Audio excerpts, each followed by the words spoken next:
Hello guys! Gusto nyo bang hindi ma-stalk ng iba ang inyong Facebook account kahit na hindi nyo na-lock ang inyong Facebook profile? So kung interesado kayo at gusto nyong malaman kung paano sundan nyo lang ang video na ito, first i-open ang Facebook application.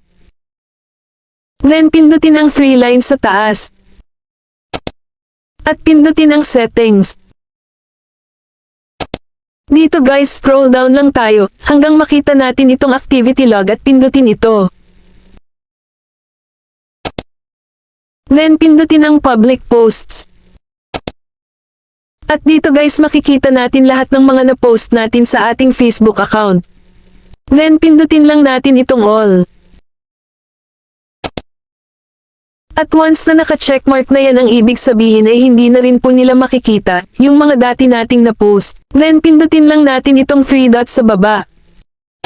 Tapos pindutin ang change audience. Then pindutin lang ulit natin itong change audience. Dito guys meron po tayong tatlong pagpipilian. Pwede po nating piliin itong friends, para once na nag-post tayo ay mga friends lang po natin ang makakakita ng mga pinopost natin dito sa ating Facebook account. Pero kung gusto nyo po talaga na ayaw nyong may makakita ng mga pinopost nyo dito sa inyong Facebook account ay piliin nyo po itong Only Me, para ikaw lang po ang makakakita ng lahat ng mga pinopost nyo dito sa inyong Facebook account, at kahit yung mga friends nyo dito sa inyong Facebook account, ay hindi rin po nila makikita lahat ng mga pinopost nyo.